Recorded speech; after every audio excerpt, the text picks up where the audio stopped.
Tonight, it was always the plan. Boris Johnson tells his party the stresses and strains we're about to see are all part of economic revival. They loved it in the hall, will they believe it in the country? How did petrol queues and labour shortages and inflation fears all become part of the Conservatives' plan for government? The PM promises his vision will end immigration to bring growth and productivity. We ask how that might work. Hello, good evening. For nearly an hour this morning, we were allowed to forget rising energy prices and queues at the petrol stations, looming shortages and forecasts of soaring inflation. In 45 minutes, the Prime Minister took us to sunlit uplands where there was no mention of the hardships to come and no proffered solutions to the supply squeeze heading our way this winter. Instead, a promise from the PM that this was all part of the plan. He offered us beavers, broadband, teacher bonuses and his cabinet's own Bon Jovi. He pilloried and invented land where school sports races had no winners. He redrew a real land in which the Kabul airlift had been a triumph. In between, there was the promise of big, brave change to redistribute wealth and opportunity across the country. If this happens, then all else will rightly be a footnote. But tonight come voices from across the spectrum questioning his economic literacy, asking how the wealth and the opportunity so desperately needed can emerge from the limitations we are putting upon ourselves. We'll analyse the way productivity could emerge from this new model in a moment. But first, we go to Nick Watt. Nick, what have you got for us? Well, Emily, it's the end of the conference season for the main GB-wide parties. And at this stage, you want to know what are the dividing lines between them. And tonight, Keir Starmer, well, he's had his say in response to Boris Johnson's speech. And we're beginning to get an answer to that question. Now, Number 10 believes that he walked into a trap before his conference when he suggested yes to 100,000 visas for lorry drivers. Boris Johnson set that at 5,000. He says that's called controlled immigration. Now, tonight, Keir Starmer on the Peston Show has been talking about meeting the need for the number of lorry drivers. He says we'll have the number that are necessary. So if it's 100,000, then it's 100,000. The view in Number 10 is you, Keir Starmer, appeared not to have learnt the lesson of Brexit, the need to control immigration. And if you go for that lever, then that's all about low wages, which Boris Johnson was today saying he wants to end. The view from Keir Starmer is you, Boris Johnson, don't understand just how serious this crisis is. So there are the battle lines as Boris Johnson faced his party in person for the first time since his election win. Waiting in anticipation, lining up, in some cases for hours to hear from a leader who first made his name on the fringes, but who now unquestionably commands centre stage. And today with his own special stage for a speech to a party celebrating its election victory nearly 2 years on. But a speech that would also be heard by a country facing multiple challenges. You all represent the most jiving, hip, happening and generally funkapolitan party in the world. Vintage Boris Johnson with a joke to illustrate his fundamental political message. I will let the sun shine. So, no traditional list of fresh policy announcements and little notice of preparations for what ministers expect to be a tough winter as fuel prices increase.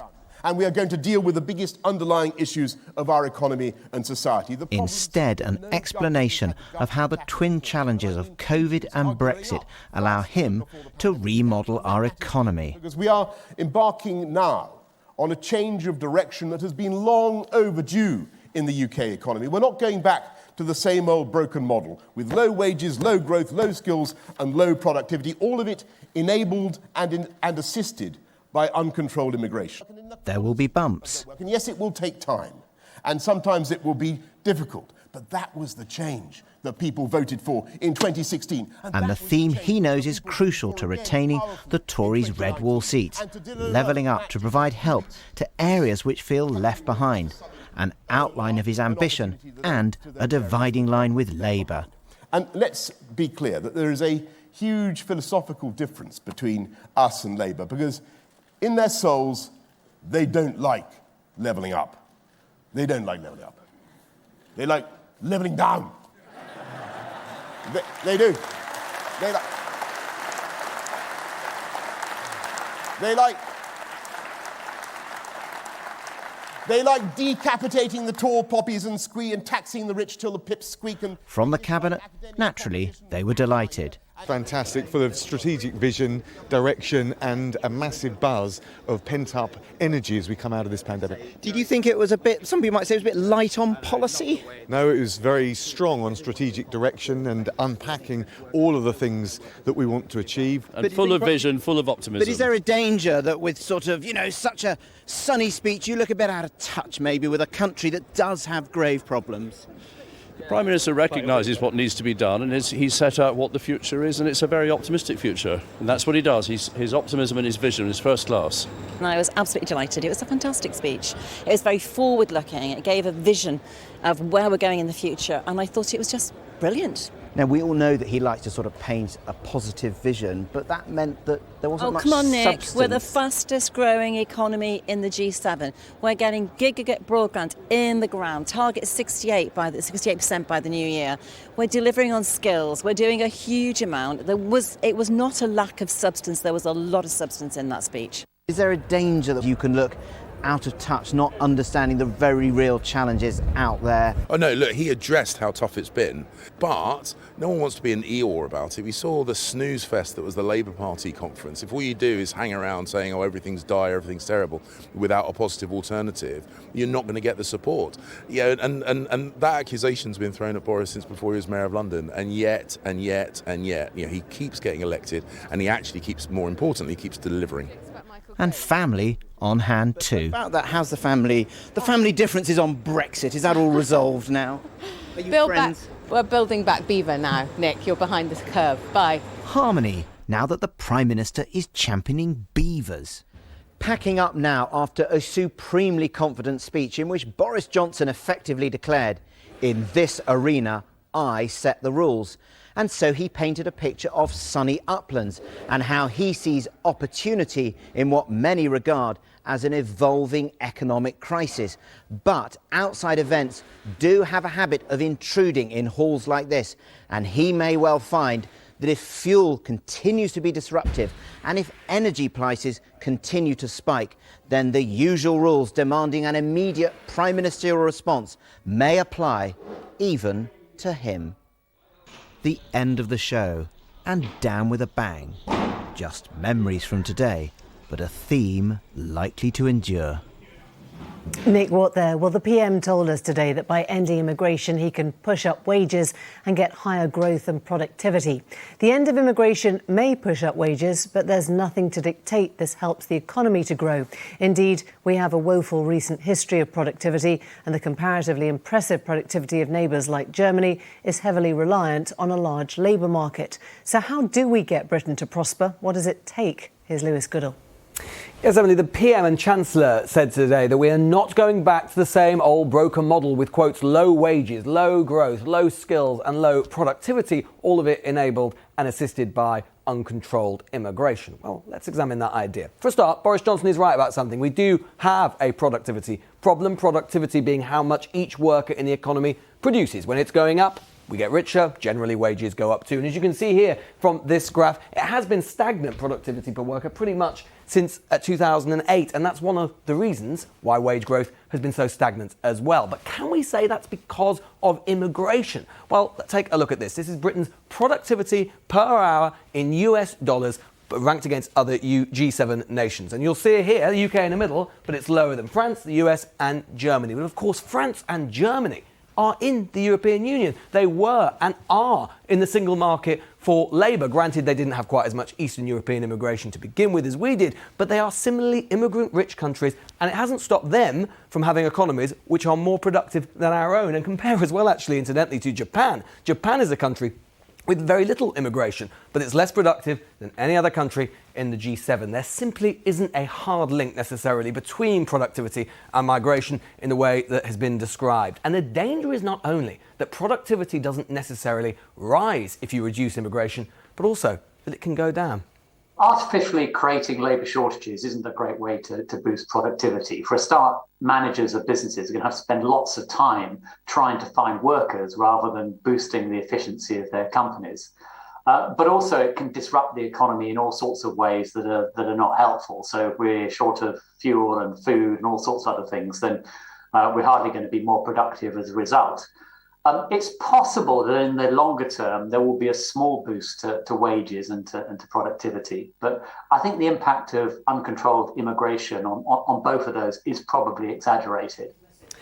Part of the PM's thesis is that British businesses have relied on foreign labour as a means of foregoing investment in British staff, training facilities and so on. But again, in aggregate, at least, the facts tell a rather different story. Take a look at this. This is British corporate investment over time. Now, as you can see, it's been reasonably strong. The blue line shows UK business investment growth since 1997 as the base year. It grows strongly again in the years leading up to 2008 when there was loads of immigration from the EU, and then falls back after the financial crash, slowly recovering after 2010, levelling off actually as concerns over Brexit started to loom and falling off again over a cliff during the pandemic. But again, that's not about immigration, but wider political decisions. What definitely boosts productivity, though, is improvements in skills, education, infrastructure and economic performance between regions. Look at this map here. The blue regions here, they'll have got areas with very high productivity, the pink areas with low. London, way out in front in terms of productivity per person, way out in front in terms of the north, lagging behind the average.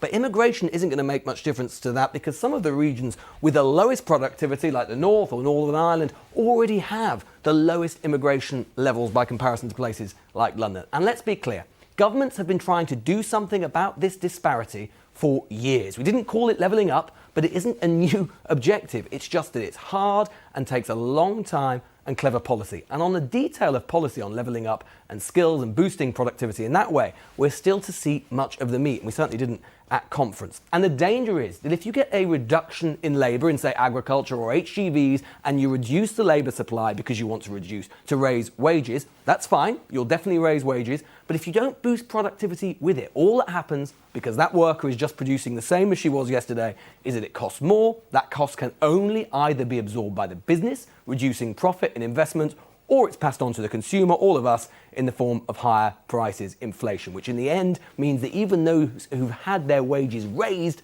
might not benefit very much because they're not able to buy as much with it. And it's not as if there aren't other reasons to worry about inflation at the moment. Some of it as a result of the pandemic we'll work through, but take a look at this. This is the price of wholesale gas. Today, going up by nearly 40% in one day, an all-time high. And if we add that significant wage push inflation onto that, again, without productivity gains, which could take a long time, we could be looking at a significant inflationary situation. The government is basically making a bet that businesses can absorb all of these changes without significant economic effects in the rest of the economy. Potentially, it's a very big bet indeed. Lewis, thanks very much indeed. We'll be speaking to Jonathan Reynolds, Labour Shadow Work and Pension Secretary, in a second. But first, we go to Joe Gideon, the Conservative MP for Stoke-on-Trent Central. I know you want to speak to us on your own first, Joe. And there was this marvellous feeling of optimism for many in the hall today. But the trouble is it doesn't match with the reality of the direction in which we're heading for many on the outside. Well, I don't agree. I mean, the optimism is very much about having a vision for the future and understanding that, you know, the challenges that we have coming out of a pandemic is something that that need to be tackled. So we are realistic that there are challenges and nobody's shying away from that. The Prime Minister certainly wasn't. But I think people need to understand that we know what needs to happen. Everybody was very keen to hear about the levelling up agenda.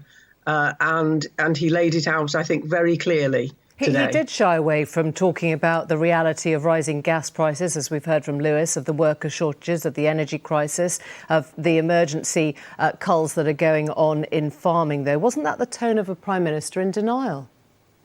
Absolutely not. He didn't shy away from those specific issues because he was focusing on a vision. You know, that's what you would expect from a Prime Minister at a party conference. Except, Joe, it's a vision that's been called economically illiterate by many business voices, many on the right of your party, who were saying it doesn't add up. You can't stop immigration, see wages rise and think that's automatically going to lead to growth and productivity. It doesn't. It just creates more inflationary pressures?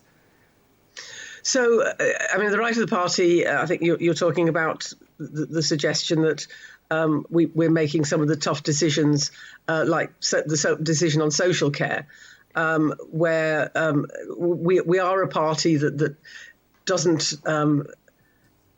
increase taxes without it's reluctant, but we are facing up to those. Not to butt in, but just to correct you. No, I'm talking about people. The point I just made before. Businesses. You were always the party of business, and now there are many business people in your party who just say it's economically illiterate. How can you shrink the size of the labour workforce and expect the economy to grow and productivity to grow? You might see wages go up, but that won't lead to a healthier economy. It will be the opposite. It will be inflationary. Oh, so we're not shrinking the size of the workforce. We've got 1 million job vacancies at the moment, but we've got also unemployment. When we went into the pandemic, it was predicted that we would have more than 2 million more unemployed than we actually have. So, it's a success story of furlough and of the 400 billion that was invested to keep both people and businesses safe during the pandemic. You'll appreciate what they're saying, that they come to you as Conservatives thinking you are the free market, you are believers in capitalists, and they are now terrified of this, frankly, statist approach, that they are ceding, if you like, control to the government, red tape, bureaucracy, other people's rules. How can you carry on being the party of business and not letting them actually grow and prosper? I'm sorry, I don't recognise that description at all. I'm out there meeting businesses every day. And two things: they are both enormously grateful for the support that they've had from government during the pandemic, and also very much looking forward to being part of this massive plan for jobs, where they have support with apprenticeships, with kickstart schemes to take new people on. In my own constituency, there is a massive commitment from local businesses to support local young people. So I really don't recognise what you're saying, and certainly. Sorry, finish your sentence. I was going to say, in terms of opportunities, we have a very clear vision in Stoke-on-Trent that's been articulated through the council and the 3 MPs. Thank you. Of what we want to deliver. Thank you very much for joining us, Jo Gideon there from Stoke-on-Trent Central. Let's join Jonathan Reynolds. And the point that will really have chimed with a lot of people was about immigration, that if you control immigration, then you will see homegrown wages rise. Well, I think what we saw from the Prime Minister today, and respectfully with that account we've just heard, is just not coherent. You had half the speech today from the Prime Minister describing how unfair and unequal Britain is after 10 years, 11 years of Conservative rule, and then absolutely no real answers to cost of living crisis, the energy price rise, the cut to universal credit we've seen today. And specifically on this argument that somehow this is all the plan all along. We've never heard of this until the last fortnight. The idea that all of a sudden this kind of chaos where you can't buy petrol, you can't see the food you need in the supermarkets, this was the plan all along. They're treating the government as fools, I think. Keir Starmer's response to this, to say, still tonight, 100,000 visas for immigration. Is that right? Keir's making the point when he says that there is now a need for emergency measures to make sure people get through this winter. They get the things that they need. But they've got you, Jonathan. They've got you, haven't they? They've really made their point that you still haven't, in their words, learnt the lesson of Brexit. No, it's a pragmatic response to an emergency situation. Our broader point is this. For months and months, the Chancellor, the Prime Minister, the whole Cabinet were going around saying, what was it, the £30 billion plan for jobs? Well, where are they? Where was the plan for these sectors that we knew would be disrupted by the end of freedom of movement? We knew these problems were coming. But isn't it 100,000 for drivers they're today, masquerading the crisis and then 100,000 tomorrow, and then 100,000 for another it's about making sure we recognise there's been changes to the labour market. It's got to be about investment to make sure because fundamentally you don't believe what the Prime Minister said. No, I don't believe the Prime Minister's case whatsoever. You don't believe that there is the potential for us to invest in our country more and create productivity and growth from within. I do want that. If I was to be as generous as possible with what the Prime Minister is saying. I think I have some sympathy for the argument that the very flexible labour markets we've had in the UK for now 2 or 3 decades have made some contribution to underinvestment in the workforce. But if you want to tackle that, well, you've got to be looking at what our plans are for the New Deal for working people. So you've got to tackle things like fire and rehire. You've got to tackle 0 hours contracts. You've got to give people protections in the workplace against unfair dismissal. Now, none of that is in the Conservative plan because it's not a plan. It's a crisis of their own making that they are now saying is a plan. I mean, their positioning tonight is that the Conservatives are the radical party on jobs. They're standing up to business, people like the Institute of Directors, and they're socialist, if you like, in their fight for workers' rights to see wages here grow.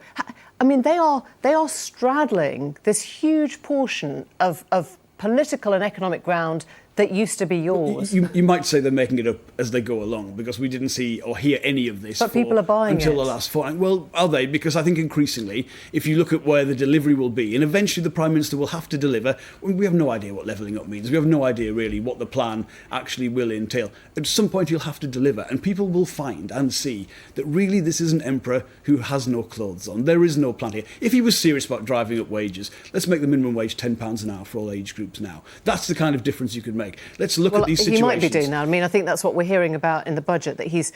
Obviously, you know that the party in power cannot actually control the level of the minimum wage. That's set by an outside statutory body, but they can bring forward the date at which the wage goes up. Well, you had the government brought in what it called the national living wage, which wasn't really the living wage, but I know it gets confusing, but they have set a level, and actually they've come away from that consensus building, which was the original basis for the minimum wage. Well, your own party saying £15 an hour. Is that where you're going? £10 an hour for all age groups. Don't forget, there are still major differentials in the minimum wage. If the 18 to 20-year-old rate, for instance, is £6.56 an hour. So if you had a £10 minimum wage across all age groups, for someone in care, for an average care worker, a rise of £2,000 a year. The fact is, on the decisions you could really make to really push up pay, the Prime Minister hasn't made them, and he won't make them because he's making it up as he goes along. But when they make plan. the point and they try and find the dividing lines between you and them, they like levelling down, we like levelling up.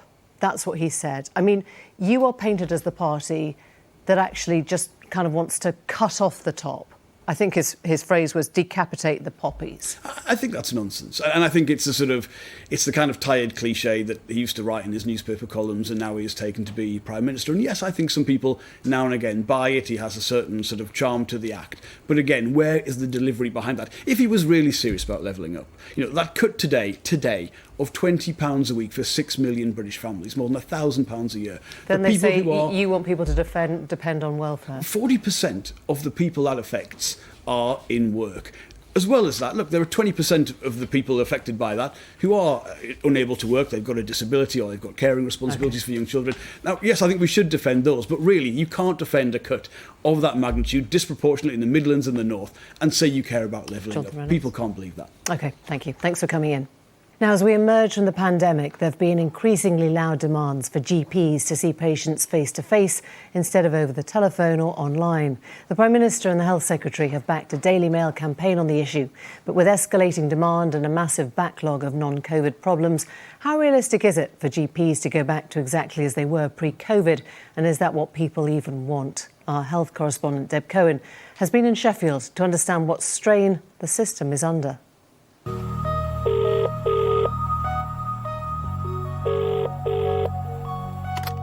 Oh, hello, it's Dr. Alan here from Burley Health Centre. I got your message just now about the pain in your knee, yeah? During the pandemic, phone and online GP appointments became much more common. But is this move away from face-to-face consultations to more remote appointments here to stay? All right, I'll speak to you later. Bye. Recent NHS data show the rate of face-to-face GP consultations in England has changed little since the winter lockdown. Pre-pandemic, 80% of appointments were in person, and this now hovers around 60%.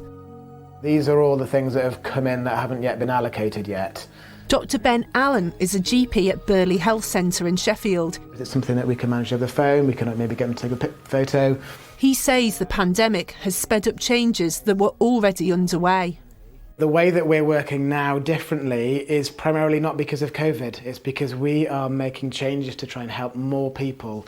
We've known for decades that general practice was in trouble.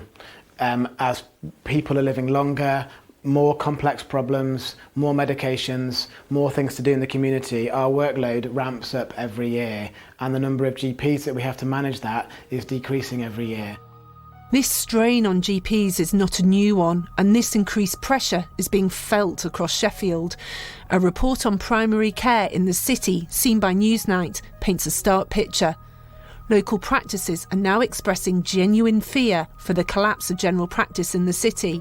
This will result in disastrous consequences for the rest of the health and social care system and for patient care. Primary care is definitely under pressure. It feels a lot more significant than it has in previous years and years gone by. We all want more primary care, but the actual number of GPs per capita has gone down over recent years. The demand has gone up considerably, and obviously COVID has further exacerbated that demand really quite significantly. There's no doubt that COVID has had a big impact on general practice, with hospital backlogs, increase in mental health problems and COVID vaccinations. GPs say that volume and intensity have increased. Estimates suggest an increase of at least 25% in clinical workload. But pressures predate COVID. Funding for general practice has reduced from around 10% of the NHS budget to 8%, and over the past 5 years the number of GPs has decreased by about 2,000, about 7%. Put bluntly, demand massively outstrips supply. Emergency doctors say that a lack of GP access is a key factor in the high numbers turning up at hospital. While GPs recognise that many patients will need to be seen face-to-face, there are arguments that simply seeing more people in person is not the solution to managing their workload safely, because time is limited and demand needs to be managed carefully. Clinical need should be what determines if someone has a face-to-face appointment. They say there has to be new ways of working, but this, of course, is not to defend those practices that may refuse to see a patient in person when it is right to do so. I think that the real issue is not whether people are being seen face-to-face. The real issue is that there just isn't enough capacity within general practice to see all the people who want to be seen, and trying to manage with a mixture of face-to-face and email and telephone is actually how we can create more appointments and manage more of the need. But that is very unsettling to people, because in the past they'd ring up, they'd get an appointment, they'd be seen by the GP, and now if we were to do that, it would just be whoever rings up first gets seen, regardless of whether they actually need the face-to-face, regardless of whether they even need to be seen. It's just whoever rings up first, and that means that the people who really need us, who ring later, there's nobody to see them, and we can't have a system that's that. It's just not safe. Despite this, there has been increased pressure from the government for more face-to-face appointments. Yesterday, Health Secretary Sajid Javid said people expect to be able to see their GP in the way that they choose. And last month, Boris Johnson said that every patient has the right to a face-to-face appointment. But not everyone wants to come in to see their GP. Data from this surgery showed that around 50% want to speak on the phone, 40% prefer online, and 10% in person. And despite the drop in face-to-face consultations, the number of appointments overall has gone up. Ultimately, GPs say they need to increase the number if they're going to meet patient needs. But appointments might not look like they did in days gone by. Deb Cohen with our report. So we're going to round off the evening and indeed the conference week with the thoughts of our political panel and a look to the landscape. There's a kind of political manspreading at work now. The Conservatives take up more and more of the centre ground. So where do the parties of opposition find their own support now? Craig Oliver, the former director of comms at Number 10, knows what it's like to see a speech go from script to performance on the conference stage. Kate Andrews is the Spectator's economics editor, and Steve Richards is a political writer, broadcaster who hosts the Rock and Roll Politics podcast and writes about prime ministers. And before we come to you all, let's just take you all through the front pages, looking in particular about their response to the PM's speech. The Times has PM hit by business backlash, facing backlash from Brexit supporting business leaders as they accuse him of treating them like the bogeyman over labour shortages. The Guardian has Business anger at vacuous and bombastic PM speech. Lacking a coherent economic plan after he delivered a boosterish conference speech. The Daily Telegraph, though, goes on the planning reforms. PM pledges no homes on Grieve Fields as Johnson signals softening of planning overhaul in his conference speech after that Tory voter backlash that saw him lose Chesham and Amersham. And the Mirror goes on the farmers' dilemma. Senseless slaughter, 100,000 pigs face incineration. We will put the pigs to one side and join our panel here. Kate, first of all, an incredibly actually interventionist speech. And when you read the business leaders, at least in the Times front page, saying it lacked coherence and we're being blamed for everything, does that chime with what you're hearing, you're seeing? I think it really depends on who you ask. I mean, I think if you were in that hall, if you were a Tory activist and you had been denied the opportunity to celebrate the 2019 December election, then it almost didn't matter what the content of the Prime Minister's speech was today. He was joyous, he was vibrant, and he really brought some fun to his speech, and they seemed elated. If you're going to ask, I don't just think business, if you're going to ask people who have any real sense of how the economics work, you're going to have a lot of questions about the Prime Minister's speech. And I think he's playing a very dangerous game by embracing these labour shortages to the extent that he is. If you want to have a bit of sympathy for the Prime Minister's position, you can look at things like the lorry driver shortage, and you can see that in some areas, salaries have gone from £500 a week to £1,500 a week. And you can say, are there questions about what people are being paid before? Was it always possible to be paying these workers a bit more? Where I think the Prime Minister is making a huge mistake is thinking that you can get to a more productive, high-wage economy by essentially having shortages and boosting prices. That's a very painful way to go about doing it. Okay. You want to go for economic growth, and that was absent from the speech. Craig, let me come to you. When you hear that phrase that it's all part of the plan, do you think that's genius or chutzpah? I mean, how is he making that leap? Well, I think it's really interesting hearing the critique from the economic point of view, which is, this is questionable, and he left people with lots of questions. Politically, though, I think it was an incredibly astute speech. It was optimistic. The crowd in the hall absolutely loved it. And I think, crucially, it appealed to that coalition of people who delivered him into government in 2019. So I think at the end of the day, the people in Number 10 will be thinking, job done. Crucially, I think he made a lot of difficulties for the Labour Party. You were saying that he's kind of spread himself out across the common ground of British politics at the moment. And I think he's really left the Labour Party in a situation where it's quite difficult to know how to attack him. How do you attack somebody who says that we should be having higher wages at the moment? And I think the person you had on from the Labour Party tonight was really struggling. And the Labour Party really does have to decide how are they going to attack this government. At the moment, they're struggling. Steve, over to you. What is the answer to that for Labour? Well, before I come to that, I think it's very important to frame what has happened today and this week, because it is quite extraordinary that Boris Johnson has, in response to the shortages in delivering fuel and in other sectors, put an argument advanced precisely in the same way by Tony Benn, the leader of the left in the late 70s and early 80s. He had something called an alternative economic strategy. At its heart were import controls. And his argument for import controls, rather like ending free movement of labour now, was it would put up wages, it would improve productivity, it would improve conditions.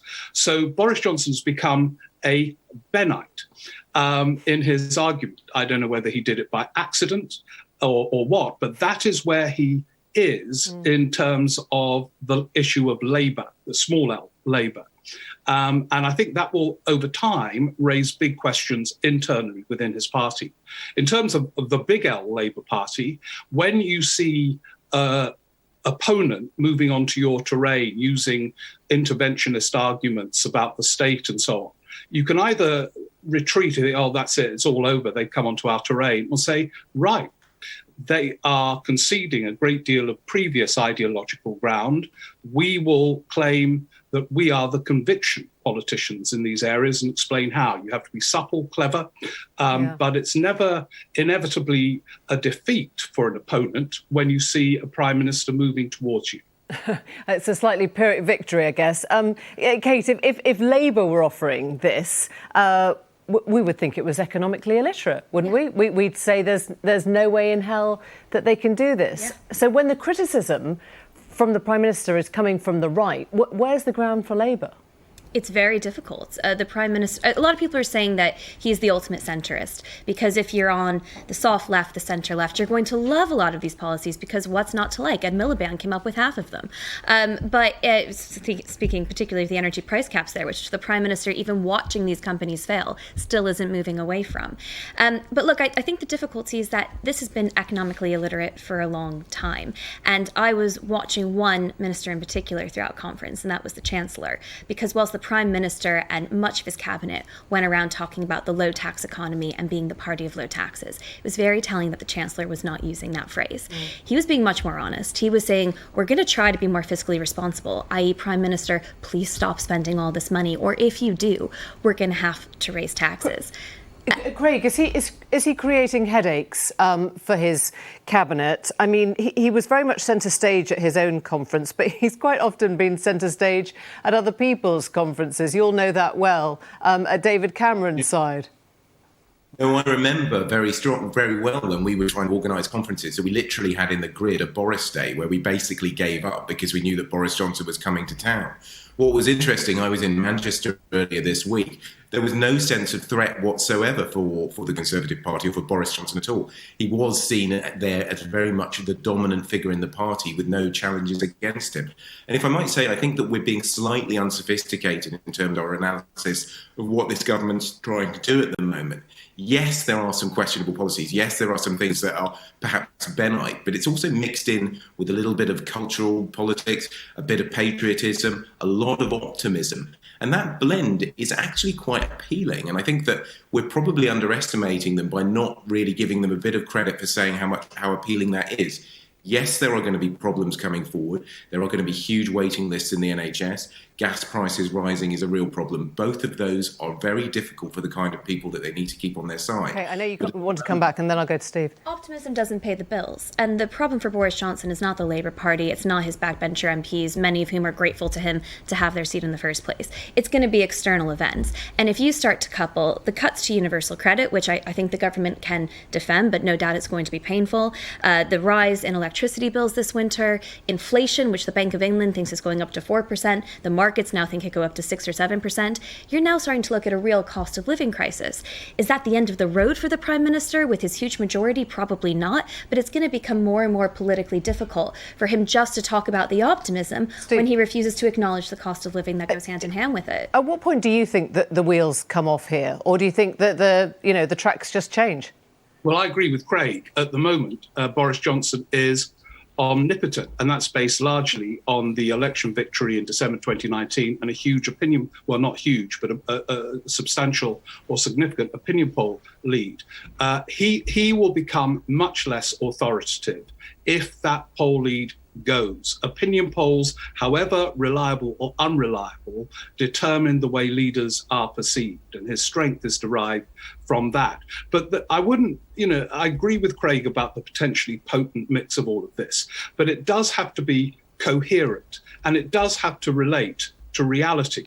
Now, the reality is these labour shortages, to give one example of many, are causing real problems now. Okay. And it was nothing from that speech to address those real problems. There are many other examples of incoherence and internal tensions that will surface in the coming years. This isn't a party of all of them signed up to Tony Benn's alternative economic strategy, to give one example. OK, we have to come out there, but thank you all very much indeed. Thanks for joining us. That is all from us tonight. Emma is here with you tomorrow. Till then, good night from all of us here. Bye-bye.